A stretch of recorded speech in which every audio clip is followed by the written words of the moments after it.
The New Adventures of Sherlock Holmes. The Case of the Elephant Man by Sir Arthur Conan Doyle and Nora Godwin. Narrated by Bryan Godwin.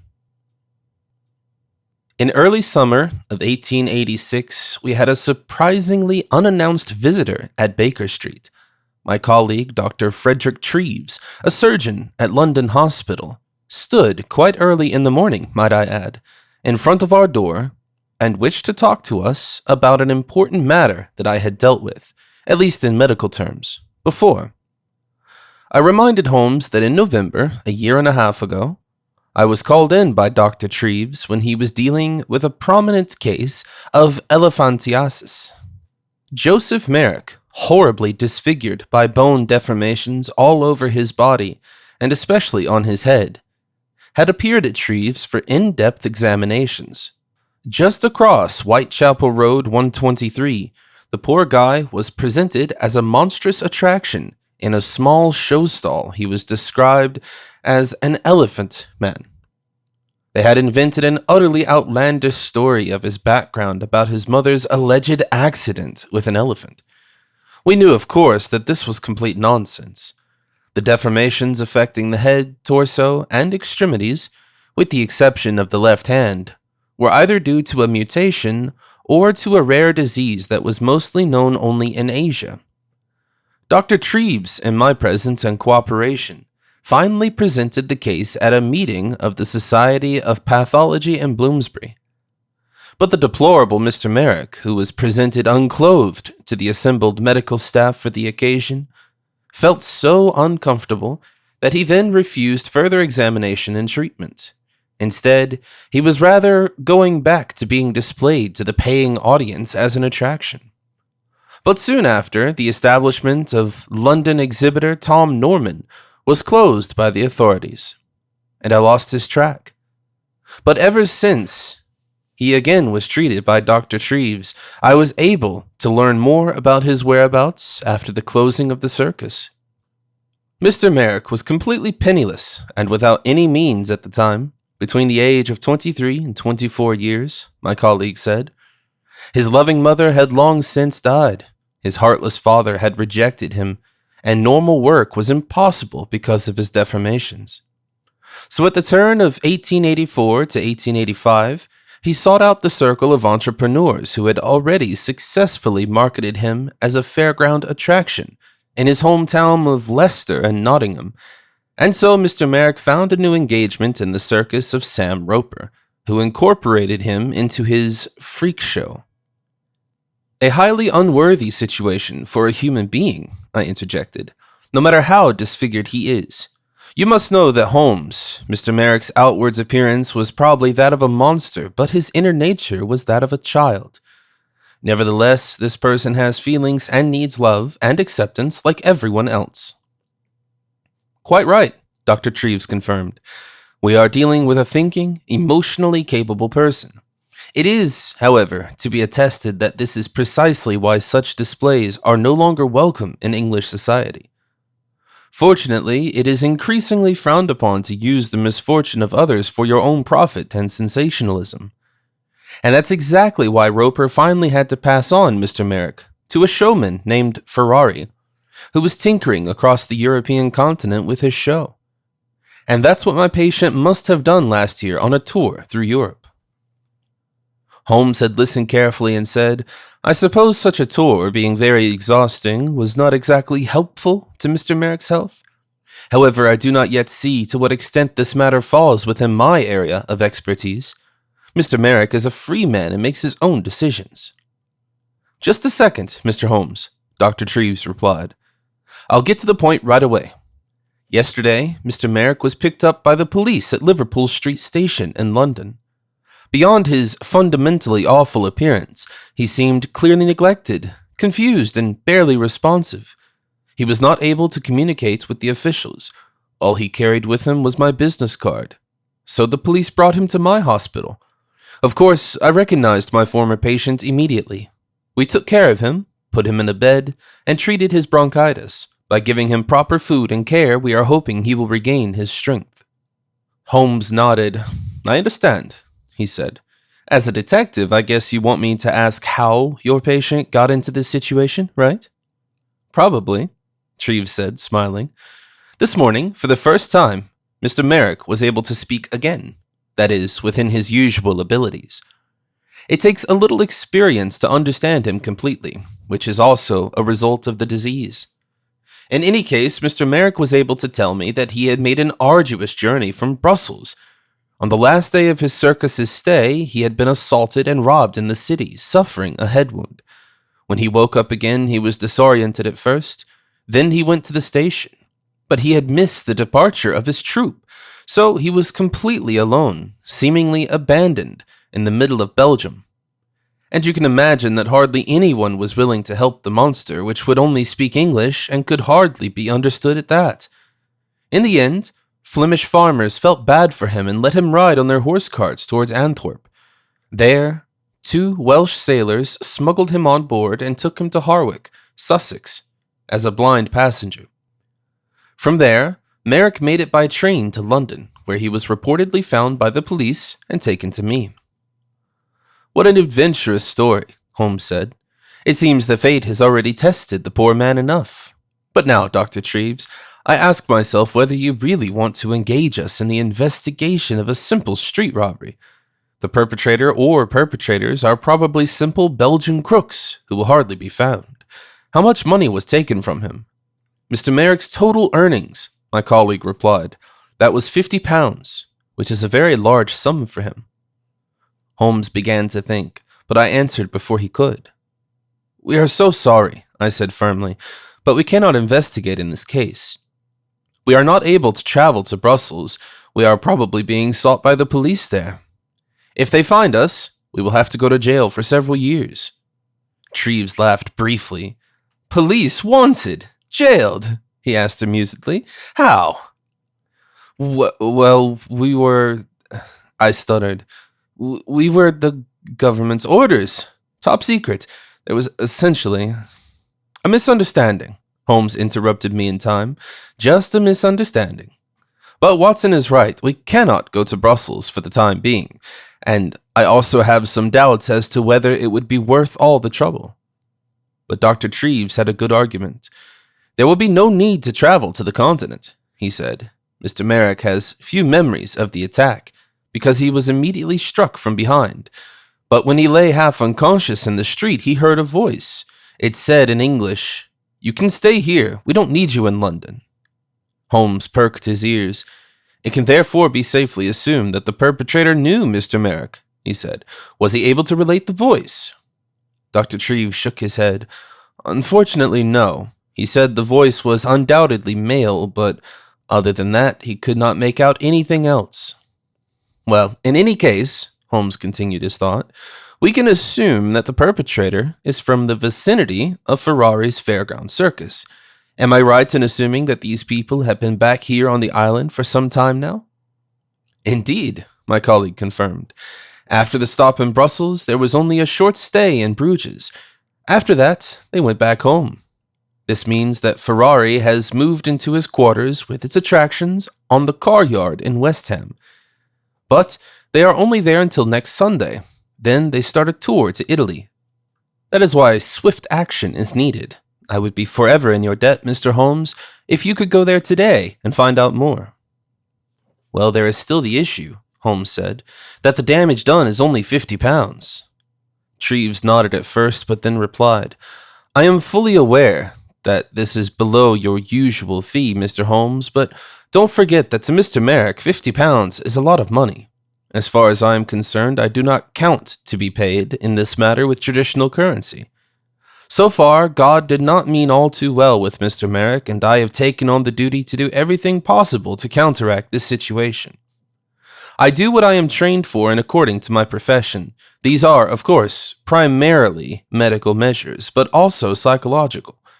And one of them is the clarification of this common assault. The damage lies in my patient's head and heart. Society has done Mr. Merrick wrong on so many levels, and we should start making it right. Money doesn't matter. The police will, of course, do nothing, because they are not responsible for offenses taking place abroad. I would therefore ask you to investigate in this case. Holmes walked up and down the room wordlessly while thinking. At least 3 minutes passed before he came back to us at the table and announced, "All right, Dr. Treves. I, too, deeply dislike this infamous injustice, and I do not want to leave it unpunished. First of all, however, I have one condition. I want to meet Mr. Merrick." Together we went to the London hospital, where the so-called Elephant Man was kept sealed off in a single room. I had not seen the patient since December 1884, and to my regret, I found that his general condition had tended to deteriorate. Mr. Merrick sat on his bed in a bent posture, his back leaning against the wall. He was unable to lie on his back like an ordinary person because the weight of his immensely deformed head would have hindered his airways or even broken his neck. However, even sitting in this position was painful to him due to his spinal curvature and a hunchback. His oversized extremities only caught the eye at second glance. The most striking, of course, were the deformities in his face. It was distorted with 2 large bulges, dense on the forehead, free of any symmetry. Small eyes, a crooked mouth, apparently a monstrous face from hell, as if a nightmare of Bosch or Bruegel originated. The no less disfigured torso was covered by a wide nightgown. "Joseph!" exclaimed Dr. Treves as we 3 entered. "You may remember my colleague, Dr. Watson, and his companion is Mr. Sherlock Holmes, a local detective." We approached the bed, and Mr. Merrick slowly lifted his heavy head. He seemed tired and, as far as one could interpret his frayed expression, a little surprised. He spoke slowly and indistinctly. Every word was noticeably hard to bring across his lips. "I know who Mr. Holmes is," he stammered. "I have read stories about his cases. So far, however, I wasn't sure if it wasn't just a fictional novel character." Holmes, who stayed calm even though Mr. Merrick's appearance was quite vile, grabbed his twitching left hand, which was the only visible part of his body that was not deformed. "I'm happy to meet you, Mr. Merrick," he said, "and I can assure you that I am a real man of flesh and blood." "I wish I could say this with similar confidence," said Mr. Merrick, who apparently tried to smile. "Unfortunately, I rarely feel like that." I noticed that there was no mirror in this room. It only contained the necessities. To me, it looked more like a prison cell than a hospital room. In a way, it resembled our patient, since his having this illness must have felt to him like imprisonment. On the other hand, though, this room was also a safe retreat, where the supposed monster remained untroubled by mockery, intrusiveness, and gaffes. I, too, shook Mr. Merrick's left hand and said, "Great to see you again. How is the recovery from your odyssey going?" "Thank you for asking, Dr. Watson," Merrick replied. "I think I'm going to be fine. After all, my skull is massive and endures a lot." Now, Dr. Treves intervened to cut to the point. "Joseph, the 2 gentlemen are here to investigate the robbery. Do you think you are able to recapitulate the events and perhaps answer one or the other question?" Mr. Merrick turned to Holmes and said, "It's an honor that you want to investigate this crime, but I do not want to waste your time. You certainly have more important things to do." "Investigating a crime is never a waste of time," I immediately interjected. "And the most important case is always the current one, and right now, that is yours." Holmes let me go through with these platitudes, especially since they were helping against Mr. Merrick's self-doubt. Our new client hesitated only briefly, and then began to tell his side of the story. "It was the last day of our stay in Brussels.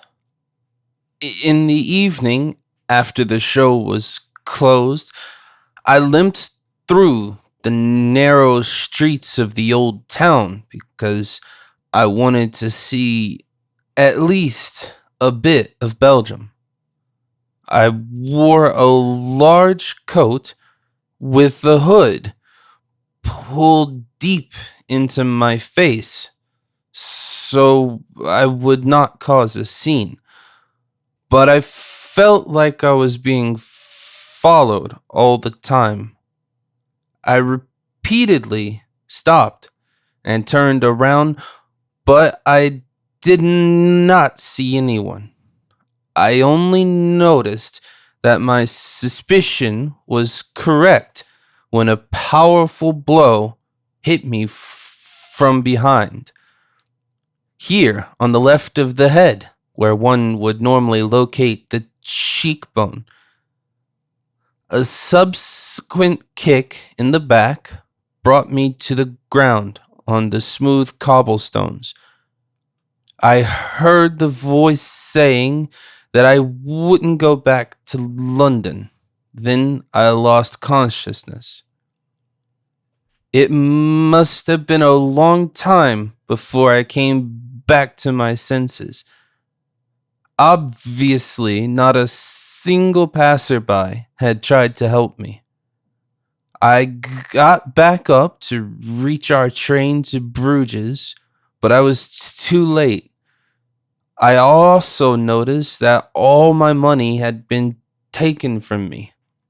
How I got back here, Dr. Treves has probably already told you. Unfortunately, that's all I can remember. I was again impressed by Mr. Merrick's eloquence. Behind the facade of the monster was not only a sensitive, but also an intelligent and attentive person. Holmes briefly sorted out his statement and then said, "Based on your description, we can draw several conclusions.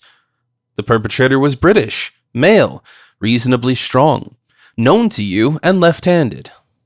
"Left-handed?" Dr. Treves repeated incredulously. "Certainly," Holmes replied. "He stood behind my back and put his right hand to my right temples to indicate a blow, and of course this would have hit me on the right. You see?" said Holmes. "If Mr. Merrick was hit in the head from the back left, the attack was also carried out with his left fist." Once again, Holmes demonstrated this movement. This time he actually beat me lightly against the temples. "Do you mind?" I protested. "Oh, sorry," Holmes replied, apparently a little amused. "I am a little clumsy with my left hand."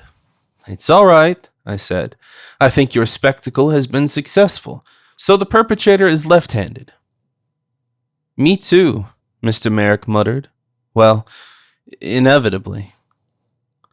Holmes had to smile at the fact that the deplorable guy even had humor and self-irony. Otherwise, he probably wouldn't have endured his fate. "Well, we'll see if this information can help us," Holmes said. "But for now, Mr. Merrick, we should be worried about possible enemies. Was there a dispute within the circus staff? Cases of fraud, greed, jealousy?" No, Mr. Merrick replied. "The people I've been dealing with form a community, the community of freaks. We share our destiny and everything else. We have no other friends or contacts to the outside world. We were like family." Holmes raised an eyebrow. "A family?" he repeated. "Of course," Merrick continued. "Our biological families rejected us, most of them, immediately after birth. In my case, it was at the age of 12, after the death of my benevolent mother. We don't have anything else." "I understand," Holmes said. "And did you have a particularly close relationship with anyone?" "Bertram and Harry were my best friends," Merrick said. "Bertram Dooley and Harry Bramley." "Could they have anything to do with the crime?" asked Holmes. Merrick started to roar. Apparently, he had to laugh, but he couldn't. Then he said, "Apart from our friendship, they wouldn't be physically able to do that. They're not 3.5 feet tall." "So they're small scale," Holmes said. "Yes," Merrick confirmed. They are dwarves, Lilliputians. And what about Mr. Ferrari? Continued Holmes. He probably does not belong to the community of freaks, but he is the director of the enterprise. What was your relationship with him? It was all right, Mr. Merrick said quickly. Giovanni, or Joe, as we call him, is certainly not a saint, but a profit-oriented businessman. But he has always treated us well. After all, we are also his capital. Without us, he wouldn't have a show, and the show has to keep going. Mr. Merrick's sober view of his world had something frightening, but it was arguably true. Nevertheless, I disliked the idea of making capital from the misfortune of others or by exploiting human beings. The next moment, Reginald Tuckett, Dr. Treves' young assistant, appeared to usher us out. Dear colleagues, Mr. Holmes, he said in a demanding tone, our patient now needs some rest to be prepared for the following treatments. Of course, Holmes said. We're leaving. I think we have discussed everything that is necessary so far. Have a nice day, Mr. Merrick. Goodbye, our client replied. Thank you for wanting to do justice for a monster like me. In the front of the hospital, a carriage of the Institute waited, which Dr. Treves had provided us with.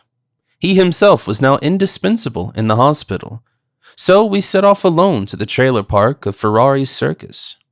During the ride, I first tried to read the thoughts off of Holmes's face. Eventually, out of lack of success, I tried it in the traditional way. What do you think? I asked directly. Holmes was apparently pulled out of a kind of trance. Who, me? He said, but no one else was present. Oh, nothing. The usual, all the world, and his wife.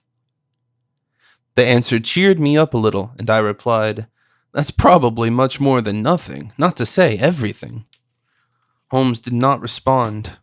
It took half a minute for him to continue. I don't usually care for running around fairs and fairgrounds too much. Nevertheless, I assume that more human monsters will await us there. Of course, I replied. This is Ferrari's business. Dwarves and giants, bearded virgins, Siamese twins, wolf people, heaven knows what else. It's strange, Holmes continued. These people are creatures of God, aren't they? I had to think and came to the thoughtless statement. Well, I don't think they were so intended in creation. And if so, said Holmes, if these people are part of Providence and God's plan, this only allows one conclusion. I frowned demonstratively and asked, which one? Well, God is a sadistic bastard, Holmes said, remarkably emotionless. How dare he expose his children to such a fate? What did Joseph Merrick, who was just 5 years old at the time, do that he had to be punished with such deformations? What was it for? I must confess that I had no answer to that with the best of intentions, but it was clear to me that Holmes had in fact questioned the existence of God himself with this line of thought. That is why I tried to explain it to him. We both know only too well, I began, that towards the end of the 19th century it is probably appropriate to seek the last answers not necessarily in this or that holy scripture, but with the help of science. From a scientific point of view, perhaps the theory of evolution gives us an insight. It should not be forgotten that evolutionary development means adaptation, but in a long methodical process of trial and error. Unless caused by a specific illness or accident, human disfigurements are sometimes based on mutations that have swirled the genetic material. In this sense, our Elephant Man is perhaps just an unfortunate attempt at a new diversion, maybe a dead end of evolution. Holmes had listened patiently to my remarks and remained silent until after their end. It was only after a few minutes that he said, You may be right, my dear Watson, but the way in which ordinary people deal with their respective deviations makes me doubt whether humanity itself is at an impasse. It despises any minor deviation from the norm, not only in physiognomy, but also in terms of ethnicity, religion, or way of life. It raises the bar of a supposed normality to an ideal that they can never reach, and demands standardizing society. The real malformations are in the minds of the ordinary and our schools, churches, newspapers, and cultural institutions, as well as our politicians, promote them. The final imminent, inner logic leads from social exclusion to extinction. No other species on our planet is prepared to exterminate members or entire groups of its own species to the same extent as we do. I finally had nothing to answer, and the profound feeling that Holmes had painted a bleak but possibly true picture of the supposed crown of creation and respectively evolutionary history. The impasse may be us. For the time being, however, we had been urged to move our investigation forward. When we arrived on the pitch of Ferrari's circus, it was buzzing everywhere between the cars, which served as a mobile accommodation. There was a lot of activity since soon the next tour was about to take place. Clowns in full costume practiced juggling with balls. The Black Panthers in the rolling cage were fed by the dompteur with large pieces of meat. Muscle men were lifting weights. A chimpanzee in a sailor suit had to learn tricks.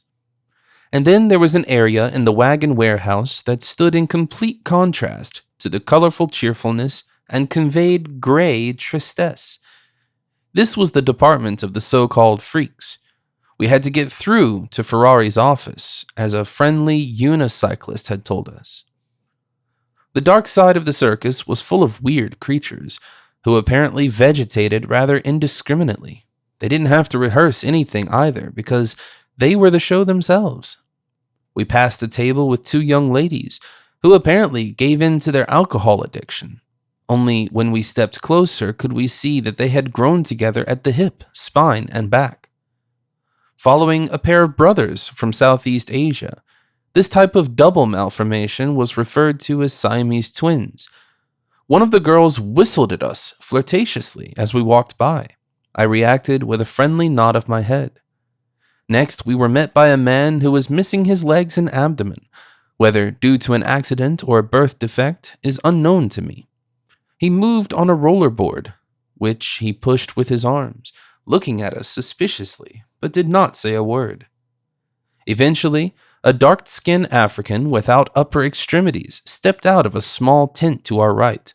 He immediately smiled at us and asked if he could help us. "We are looking for Mr. Ferrari's office," I said. We were told that this was the right way to go. "Absolutely," replied the poor man. "It's the red wagon. Right in that direction." And since he was not able to show us the way with his hand, he raised one leg at hip height and showed us the way forward. We thanked each other and immediately reached the indicated place, where there was a slightly larger wagon, which was actually painted red. I knocked on the door and shouted, "Mr. Ferrari?" "Avanti," answered a voice from inside, and Holmes told me to be the first to step in. He followed me immediately. The circus director's mobile office was comfortably furnished on the inside. Ferrari was sitting behind a small desk and had apparently been counting and writing down the earnings. A considerable pile of banknotes laid right in front of his nose. He himself was an older gentleman. He was balding with little hair on the front and top of his head. Despite his average height, Ferrari certainly weighed at least 200 pounds, and sweat was running down his forehead and from his armpits. "What do you want?" he asked as we stood in front of him, trying in vain to hide his Italian accent. "My name is Dr. John Watson," I replied, "and this is Mr. Sherlock Holmes, a consultant detective from London. We are investigating one of your former employees, Mr. Joseph Merrick." Ferrari immediately said, "Ah, the elephant man. Has he reappeared? He was lost to us in Brussels. Did he do anything? Surely he will not have hurt anyone." "Not at all," Holmes replied. "Mr. Merrick is the victim, not the perpetrator. And yes, he has reappeared. Yesterday he was apprehended in London, and now he's in a hospital." "So something happened to him?" suggested Mr. Ferrari. Holmes nodded. "Mr. Merrick was assaulted and beaten down. That is why he has fallen behind in Brussels. Didn't you wonder what happened to him when he wasn't at the train to Bruges?"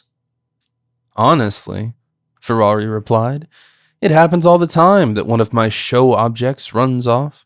As soon as they have a little money, they lose it, spend it on alcohol, opium, and desperate maids. Otherwise, they have few life prospects. The business is fast-paced. I can't take care of everyone. We noted the disappearance of Mr. Merrick, but that's it." "This is so wrong," I replied. "Your show object, as you call it, could have used your help." Ferrari shrugged indifferently. "I'm not responsible for any wrongdoing and criminal activity. I'm an entrepreneur, not a nanny or a policeman. Our train was already booked, and we had a show the next day in Bruges. Any delay would have been a financial loss. Time is money." Holmes threw a certain glance at the banknotes on his desk and then looked at the director again. "One can definitely tell. So you didn't see Mr. Merrick after the last performance in Brussels?" "No, certainly not," Ferrari replied. "However, I don't maintain too much contact with the freaks, which they don't mind. They live in their own community and distrust ordinary people like me." "Rightful?" asked Holmes. Ferrari smiled. "I treat all my employees correctly. Everyone has signed a contract and will be paid accordingly. That's the deal. If you need more information about Merrick and his entourage, you need to talk to his kin." "Well, then that's what we're going to do," Holmes said. "Forgive us for interrupting your accounting. Good morning." We wanted to leave when Ferrari asked us, "When will Merrick come back? He's a valuable showpiece." Holmes turned around and said, "I don't think Mr. Merrick is coming back. He will not take up his position as the Elephant Man again." "But we have a 2-year contract," the director said indignantly. "A contract?" asked Holmes, returning to the table. "Can I see this contract?" "Of course," Ferrari replied. He opened a drawer and looked around briefly, then pulled out a sheet of paper and handed it to Holmes. He flew over the text, folded the paper in the middle, and tore it in half. "Mr. Merrick quits," he calmly declared as he dropped the pieces of paper to the ground. Then we left the wagon of the circus director, who apparently was all out of words. As we walked away and walked towards the freaks' wagons, I immediately said, "Have you seen that, Holmes?" When we entered the room, Ferrari put his pencil aside from his left hand. "Don't worry, my dear Watson," my friend replied calmly. "Of course, I don't miss a thing like that." I stopped and said triumphantly, "Well then, he did it. He is the perpetrator. He's left-handed, and he has the physical force to knock down a man." "Well, true," Holmes replied, "and Signor Ferrari would certainly have the necessary ruthlessness for such an act." I saw that Holmes was still shaking his head, and I knew that my conclusions were premature. "But it wasn't him, right?" I asked softly. Holmes stopped briefly and turned to me. "Two things speak against it," he explained with his right index finger raised. "First, Mr. Merrick would probably have noticed the Italian accent. Secondly, there is no motive. Ferrari makes a lot of money with the circus. Why would he give up his profitable human capital just for £50? I got back on our path and caught up with Holmes within 5 steps. "You are right," I confirmed. "That makes no sense, at least for now. But we should still keep this shady guy on our list of suspects." Holmes smiled. "We have to deal with this case intellectually, not emotionally," he said. "There is little to no evidence.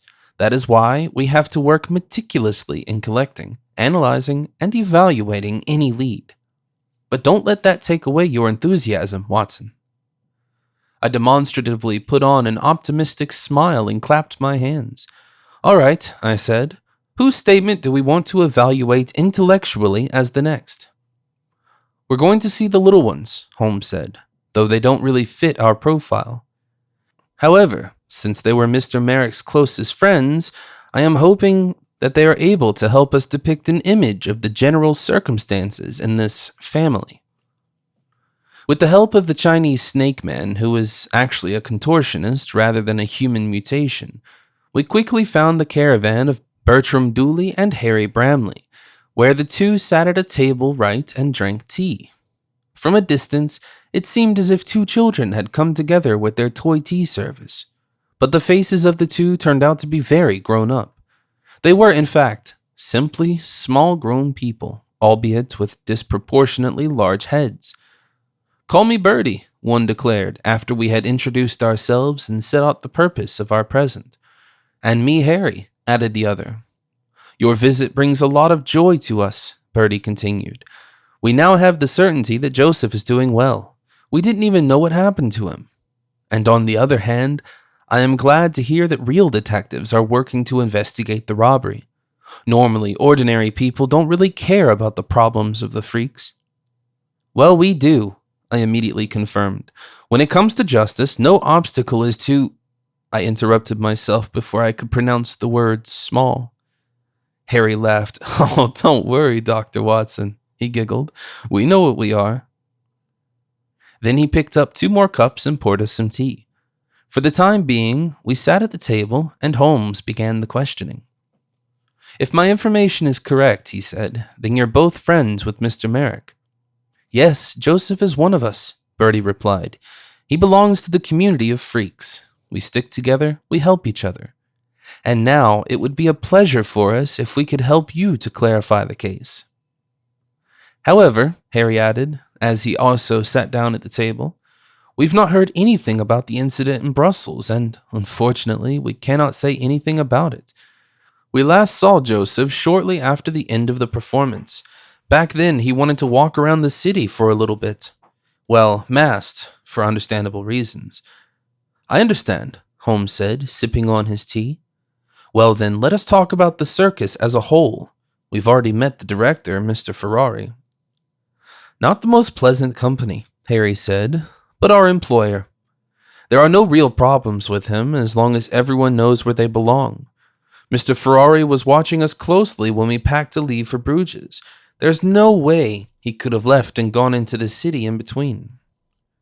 Well, that gives him an alibi, I remarked with some regret. But he could have hired someone. However, it is unquestionable, Holmes immediately explained, that the perpetrator knew Mr. Merrick. It is highly likely that he is part of the Carney. Who was Mr. Merrick in regular contact with? Well, with all of us, Bertie replied. After all, we freaks are almost a family. Holmes thought briefly and looked around again. He said, as far as I can see, most family members have significant physical limitations or even disabilities. They would hardly have been able to knock Mr. Merrick down.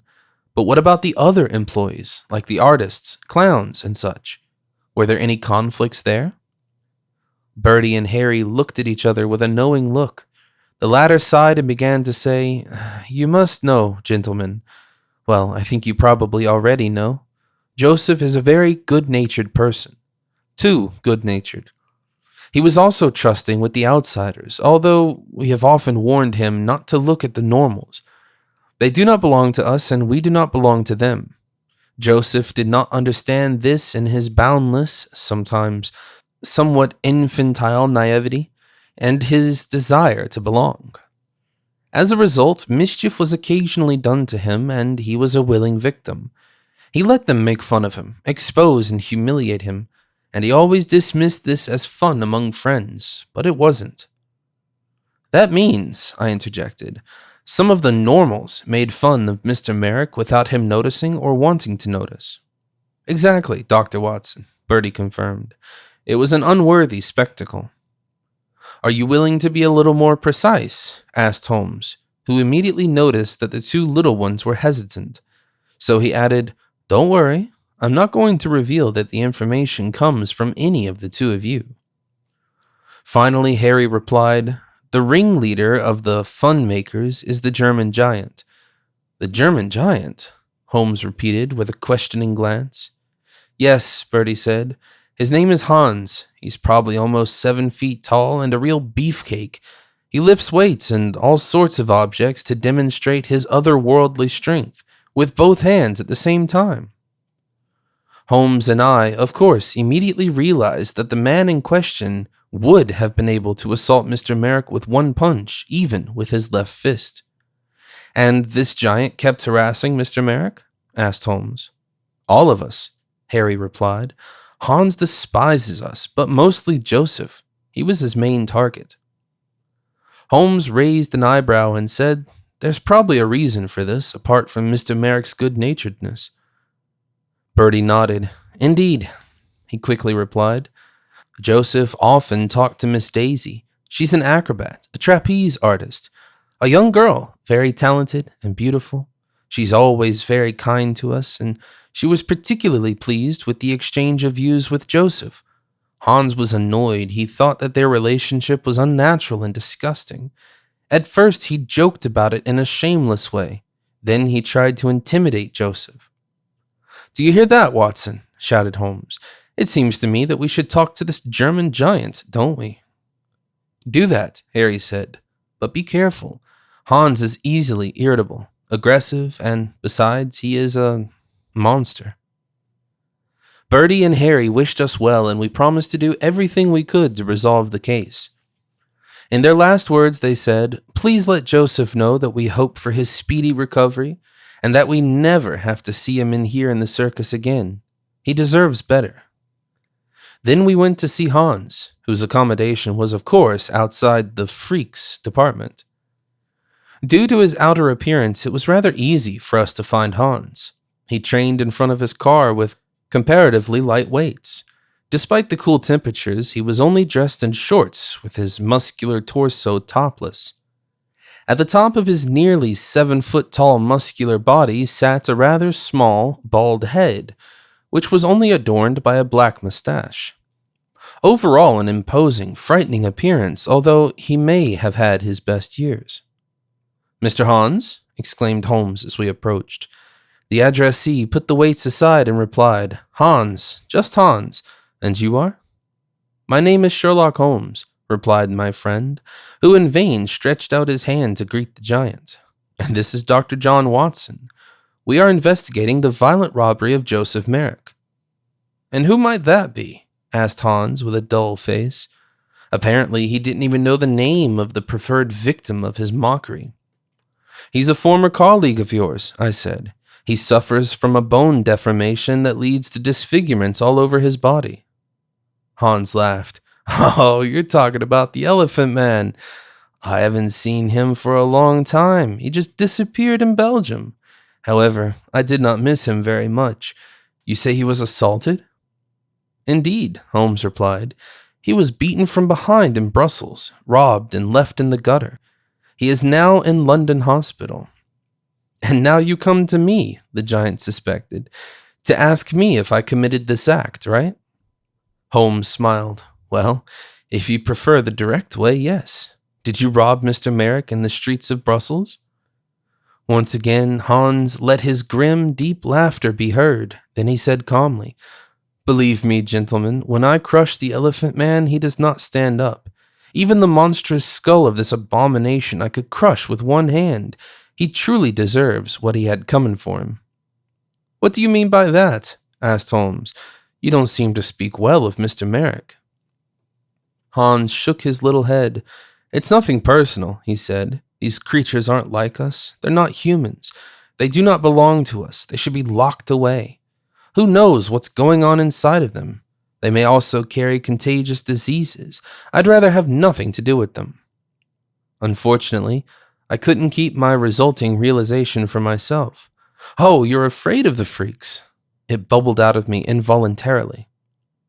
The giant slapped his fist on the table, on which he had previously placed his dumbbells, so that the floor shook below.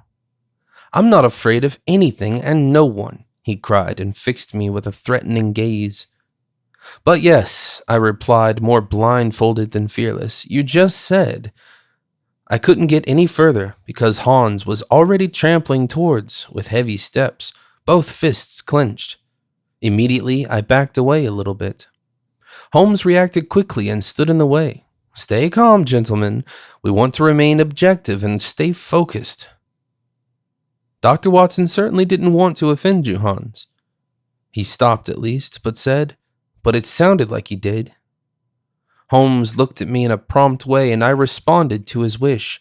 "That was a misunderstanding," I claimed to Hans. "Forgive me if I offended you." "Well," the giant snorted after a short pause, "is there anything else?" "I'd still have a question if you allowed," Holmes replied. "We were told Mr. Merrick had a relationship with Miss Daisy. Do you know anything about it?" Hans shook his whole body. Don't remind me of it, he said, but I wouldn't call it a relationship. They spent a lot of time together, talked a lot, but that was it.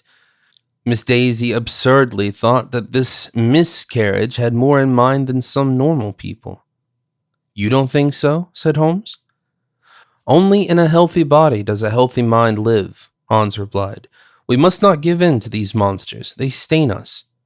Any friendship, and Miss Daisy probably wanted to build one, is against nature's course. Kind of disgusting.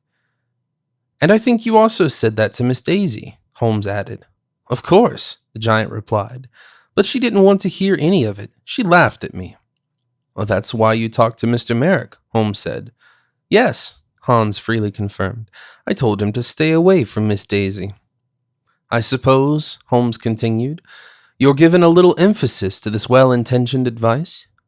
The giant innocently raised his paw-like hands.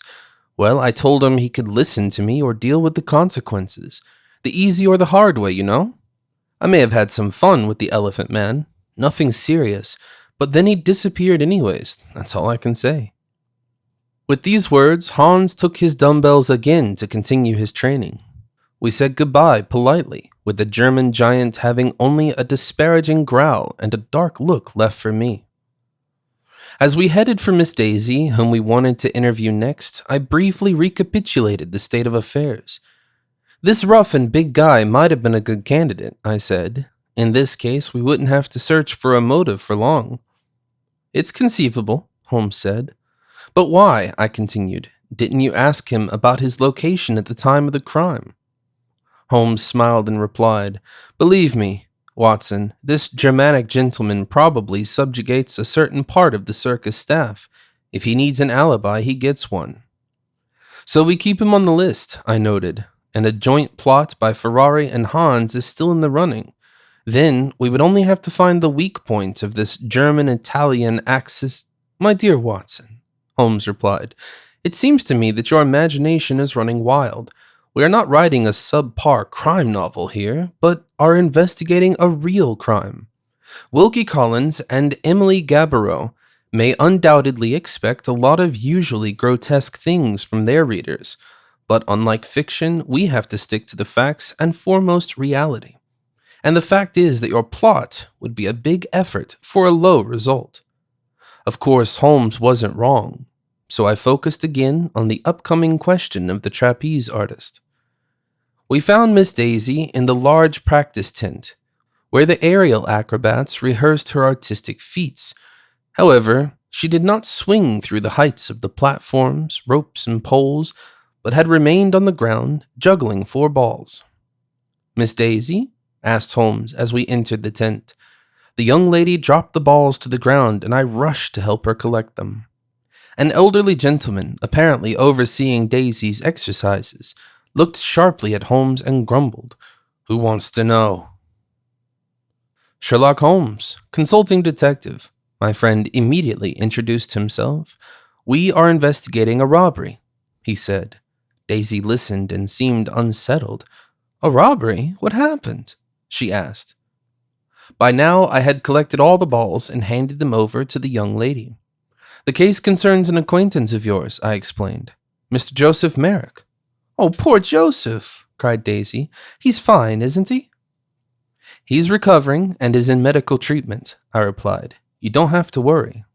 The girl, probably only 16 years old, seemed honestly relieved. It's nice that nothing serious happened to him. He has it hard enough. Enough of it, her trainer ordered, who then turned to us.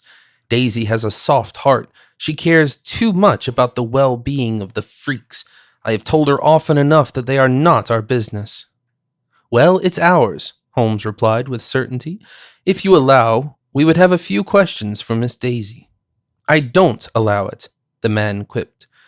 Holmes seemed surprised, saying, How insolent! Keeping her from talking to us outweighs your competences as a trainer. No, the man replied. Daisy is my daughter and still a minor. I understand, Holmes said. Unfortunately, I wasn't aware of that fact. Excuse me, Mr. Norman, added Daisy's father. My name is Tom Norman. I was certain that I have heard that name before, and Holmes's eye flashed briefly. Then he nodded to Mr. Norman and repeated, "Excuse me, Mr. Norman, would you perhaps answer us a few questions?" Norman sighed and muttered, "If I have to." "Thank you," Holmes said quickly, to get directly to the point. "As far as we know, your daughter had a friendly relationship with Mr. Merrick."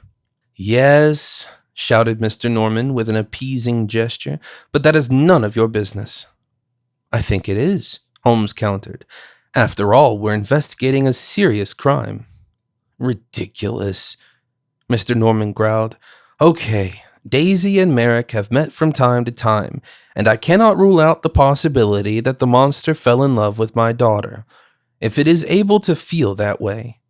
Presumably, they were more of animalistic nature." "So you did not approve of their friendship?" asked Holmes. "Of course not," shouted Mr. Norman, "like any caring father would. These freaks are not a treat for a young lady. Daisy is too young and too inexperienced to deal with these people. They are sneaky, vicious criminals." "But that's not true, father," shouted Daisy sheepishly. "Shut up when I speak," ordered Mr. Norman, and turned to Holmes again. "You see, these abominations have already messed with her head, perhaps bewitched her. She now talks about tolerance and compassion." "Well," I interjected, "this is quite consistent with the teachings of Jesus Christ, don't you think?" "No," Mr. Norman replied. "This is a sin. God has punished these creatures and turned them into lepers. We must follow this order and protect our children, whatever it takes." "But you have nothing to do with the punishment and suspension of Mr. Merrick in Brussels?" said Holmes, asking, "Perhaps as an instrument of God?" "Of course not," Mr. Norman replied indignantly. "And you shouldn't talk so bluntly about the Lord." "Unlike you, God loves all his children," said Daisy, who suddenly lost her shyness. "You had no right to forbid me from meeting with Joseph." "Silence," Mr. Norman ordered his daughter. "These creatures come from hell, and that is where they are going back to. They should leave us alone. It would have been better for Mr. Merrick to listen to my advice and not return to London." Holmes and I looked at each other immediately, because we hadn't revealed that information. Only the perpetrator would know what Merrick had heard after the raid. Daisy began to cry. "You're the monster," she sobbed. Mr. Norman finally lost his temper, stormed towards his daughter, and raised his left hand to give her a slap. Quick-minded, I stopped by grasping his wrist with strong pressure. "I see you're left-handed, sir," I said, smiling. "Like the perpetrator who assaulted Merrick," Holmes added, "and only the perpetrator would know what he said to Mr. Merrick after he overpowered him, that he shouldn't go back to London." Daisy immediately took over the situation. "You did what?" she cried. "You are responsible for the attack on Joseph?" "It was only for your best," Mr. Norman tried to justify himself. "He should have left you alone." Then Mr. Norman understood how hopeless the situation was, which is why he made one last desperate attempt. With a quick turn of his arm, he escaped my grip, struck me in the chest, and ran away, straight through the only exit of the tent. Due to the surprise attack, we probably wouldn't have caught up with him any time soon. But within seconds, we heard Mr. Norman outside screaming, "Help! Let go of me! Away from me, you cursed abominations!" Holmes and I rushed out where Mr. Norman had apparently been confronted by Harry and Bertie. They were holding him on his left arm, and Hans skillfully turned his right arm on his back, making it impossible for Mr. Norman to escape again. "We thought, Mr. Holmes, you might need help," Bertie quipped. And Hans, who, contrary to expectations, was actually helping the two little ones, added, "No one should hurt Miss Daisy, neither freak nor human." Tom Norman made a full confession to Scotland Yard. He had stalked and assaulted Joseph Merrick in Brussels to teach him a lesson, as he called it. He had taken the £50 to make it look like an ordinary robbery, which almost worked out had he remained silent. Mr. Norman, however, not only had an issue with Mr. Merrick's friendly relationship to his daughter, but they were going back to Mr. Merrick's time in Whitechapel Road 123, and that was why I oddly remembered his name. He had been Mr. Merrick's first London exhibitor on Whitechapel Road in 1884. After the doctors of the neighboring London hospital became aware of the Elephant Man and the first examination by Dr. Treves took place, Norman's establishment was closed by the authorities. He blamed Mr. Merrick, wrongly, for this, of course. Although the actual offense had been committed in the Kingdom of Belgium, the judicial authorities in London and Brussels agreed that Mr. Norman would be tried in an English court. He was eventually sentenced to 2 years in prison and financial reparations to Mr. Merrick. He was admitted as a permanent patient at London Hospital, where Daisy Norman, accompanied by Holmes and my humble self, visited Mr. Merrick on the evening of her father's arrest. And that wasn't the only time Miss Daisy would visit Mr. Merrick.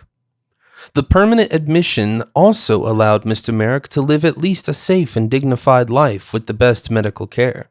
However, the cost of this was not inconsiderable. It goes without saying that our investigative fee went into funding this as well. In the end, however, a fundraising campaign by the Times ensured that treatment, accommodation, and food were provided in the hospital in the long term. My colleague, Dr. Treves, took full care of his patient, although it turned out he could not be helped sustainably. Eventually, the two became good friends. Addendum. April 11th, 1890. I had just learned, via my colleague Dr. Frederick Treves, that Joseph Merrick died today at the age of just 27. He was found lying on his back in his bed, a position that inevitably led to his death. It is unclear whether it was an accident or a suicide, but I hope in any case that the disabled young man, who, as an Elephant Man, has had questionable success, would now be given the peace and quiet that was not given to him in life.